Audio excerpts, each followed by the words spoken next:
Welcome to this week's episode of Your Stock Request for the 2nd of December. Hi, I'm Michael Gable, Managing Director at Fairmont Equities. Your Stock Request is the weekly video where I take your requests and analyse the share price charts. So this week we have BHP, WOODSIDE, TNG Limited, Australian Vanadium and CHUAS Limited. So if you have a request, please send it through. Make sure you've signed up to the free newsletter, but if you'd like our better tips, you need to be getting the Dynamic Investor Report that comes out every Tuesday morning.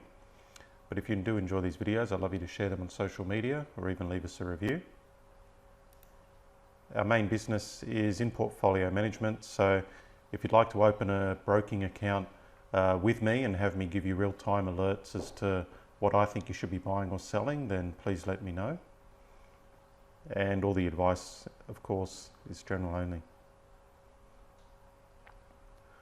Starting off with BHP, we've got the daily chart here.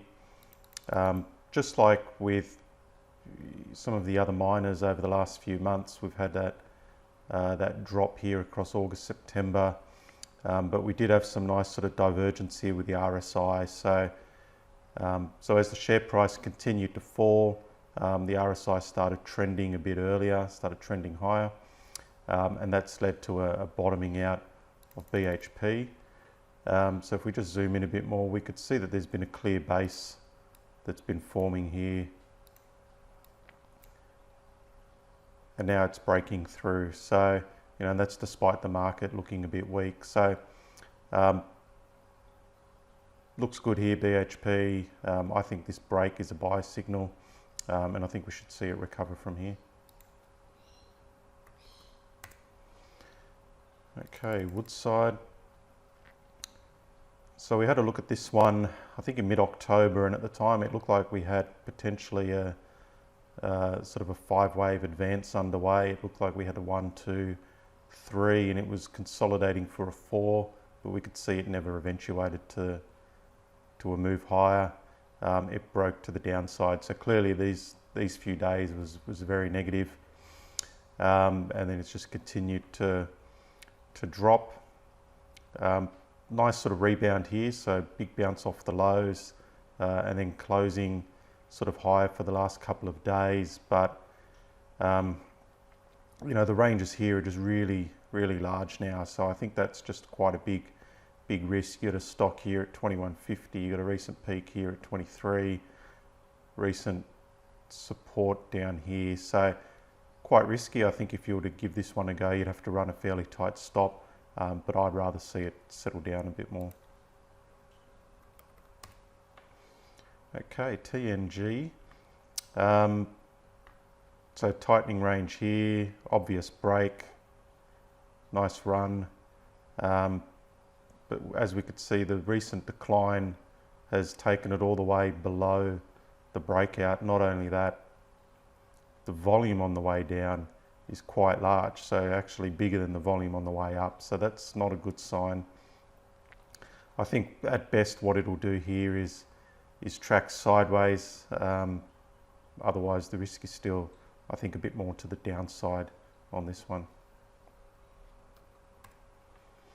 Okay, AVL. So I think overall this looks pretty interesting. I think if we sort of zoom out here, we have this sort of nice run up on volume, and then we've got this sort of sideways consolidation, and we could see within that, there's been these sort of impulsive rallies and then sort of corrective declines, and it's been making, especially since July, we've got these higher lows. So it looks like it is building up to something. I'd be happy to have this one as a hold. In terms of a buy, look at just yesterday, it briefly got above 3 cents. I think if it's trading above 3 cents, you could treat that as, I suppose, a tentative buy, and then I'd like to see it clear these peaks before I add to it. Obviously, if it clears this January high, then that would be a very bullish sign.